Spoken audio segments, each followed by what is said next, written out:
حضرت خضر علیہ السلام نے موسیٰ علیہ السلام سے فرمایا کہ میں نے جو دیوار بلا اجرت صحیح کر دی ہے وہ یتیم بچوں کی تھی جو شہر میں رہتے تھے، وکانا تحتہ کنز لہما، اور اس دیوار کے نیچے ان کا خزانہ دبا ہوا ہے، وکانا ابوہما صالحا، اور ان یتیم بچوں کے والد جو تھے وہ نیک آدمی تھے، بزرگ آدمی تھے، فاراد ربک ان یبلغا اشدہما ویستخرجا کنزہما رحمتا من ربک، لہذا اللہ تعالیٰ کو یہ منظور ہوا کہ یہ دونوں اپنی جوانی کی عمر کو پہنچ جائیں اور پھر اپنا خزانہ نکال لیں۔ اللہ پاک نے اپنی رحمت سے یہ سب کچھ کیا۔ تو اس واقعے میں حضرت فرماتے ہیں کہ دیکھو، والد کے نیک ہونے کی وجہ سے اور اللہ تعالیٰ کا فرما بردار اور تابعدار ہونے کی وجہ سے، بزرگی کی وجہ سے اللہ تعالیٰ نے ان کی اولاد کو بھی نفع پہنچایا کہ ان کا اپنے باپ کی طرف سے جو خزانہ وراثت میں ملا تھا وہ دیوار کے ٹیڑھا ہونے اور گرنے سے غیر محفوظ ہونے والا تھا، اور یہ بچے اس سے محروم ہونے والے تھے کہ ان کے والد کی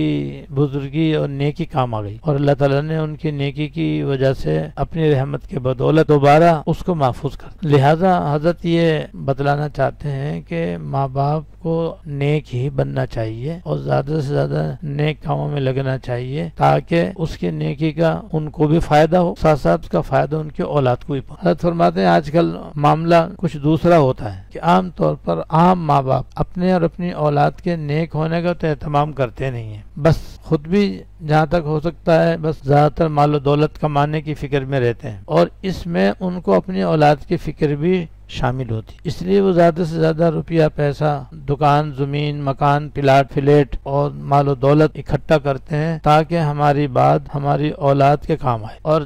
جائز حدود میں اس کے اندر کوئی حرج بھی نہیں ہے۔ ہاں، حرام اور ناجائز طریقے سے آدمی حاصل نہ کرے، ورنہ تو حرام اور ناجائز طریقے سے جو ماں باپ پیسہ کماتے ہیں اور دولت حاصل کرتے ہیں وہ اول تو دنیائی میں ان کے کام نہیں آتی، یا ان کے لیے دنیائی میں عذاب اور وبال بن جاتی ہے، اور اکثر و بیشتر ایسی کمائی ان کے مرنے کے بعد ان کے اولاد کے بھی کام نہیں آتی۔ یہ تجربے مشاہدے کی بات ہے۔ اس لیے حضرت یہ نصیحت کرنا چاہتے ہیں کہ بجائے اس کے کہ آدمی اپنی اولاد کے لیے معاذ اللہ اللہ بچائے حرام و ناجائز مال اکٹھا کریں، اس سے تو مکمل توبہ بچنا ضروری ہے۔ وہ تو اپنے لیے بھی عذاب ہے، اولاد کے لیے بھی عذاب ہے، کیونکہ ان کے لیے بھی حرام ہے۔ جیسے ماں باپ کے لیے حرام مال و دولت ناجائز ہے اور اس کا کھانا پینا استعمال کرنا کرانا ناجائز ہے، ایسی اپنی زندگی میں اپنی اولاد کو بھی حرام کھلانا پلانا پہنانا استعمال کرانا حرام و ناجائز ہے۔ ایسی آمدنی اگر ماں باپ چھوڑ کر چلے جائیں، چاہے اس مکان کی شکل میں ہو، چاہے دکان کی شکل میں ہو، چاہے کاروبار کی شکل میں ہو، چاہے مال و دولت کی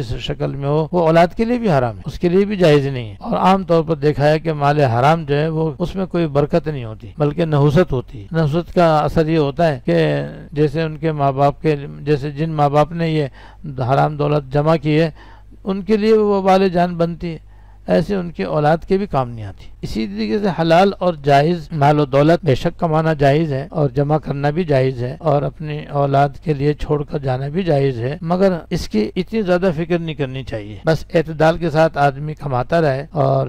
مال و دولت اور روپیہ پیسہ حاصل کرتا رہے اور جائز جگہوں پر خرچ کرتا رہے اور بقدر ضرورت اپنی اولاد کے لیے بے شک چھوڑ جائے، یہاں تک کوئی حرج نہیں ہے، جائز ہے۔ لیکن اس سے بڑھ کر کام یہ ہے کہ ماں باپ خود نیک بنے، ماں باپ خود نیک بنے، متقی پرہیزگار بنے، اللہ والے بنے، تو اس کا فائدہ یہ ہوگا کہ نیک بننے کی وجہ سے دنیا کی زندگی بھی بڑی عافیت میں گزرے گی اور بڑی راحت میں گزرے گی اور بڑی عزت اور سکون سے گزرے گی، اور پھر جو کچھ وہ اپنی اولاد کے لیے مال حلال چھوڑ کر جائیں گے تو ان ماں باپ کی نیکی اور ان کی پارسائی اور ان کی پاک دامنی اور ان کا تقوی اور ان کی پرہیزگاری کا فائدہ انشاءاللہ تعالی ان کے اولاد کو بھی پہنچے، اور من جانب اللہ ان کی بھی مدد کی جائے گی اور ان کی حفاظت کی جائے گی، اور انشاءاللہ وہ جو کچھ چھوڑ کر جائیں گے وہ ان کی اولاد کے کام آئے۔ معلوم ہوا کہ اصل کام کرنے کا یہ ہے کہ ماں باپ خود بھی نیک بنے اور اپنی اولاد کو بھی نیک بنائے، اور پھر اگر وہ کچھ مال حلال اپنی اولاد کے لیے چھوڑ جائیں تو انشاءاللہ تعالی ان کی اولاد کے لیے نافع اور مفید ہوگا، اور اللہ تعالیٰ ان کی دعاؤں کی وجہ سے اور ان کے نیک کاموں کی وجہ سے اور ان کی عبادت و طاعت کی وجہ سے اللہ تعالیٰ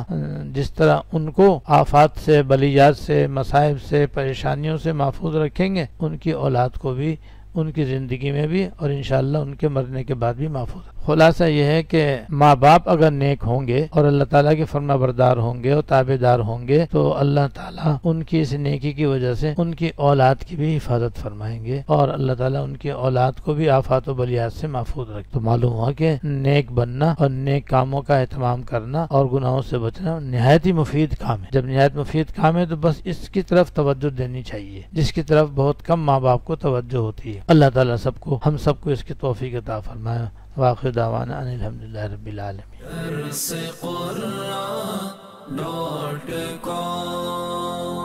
www.darsequran.com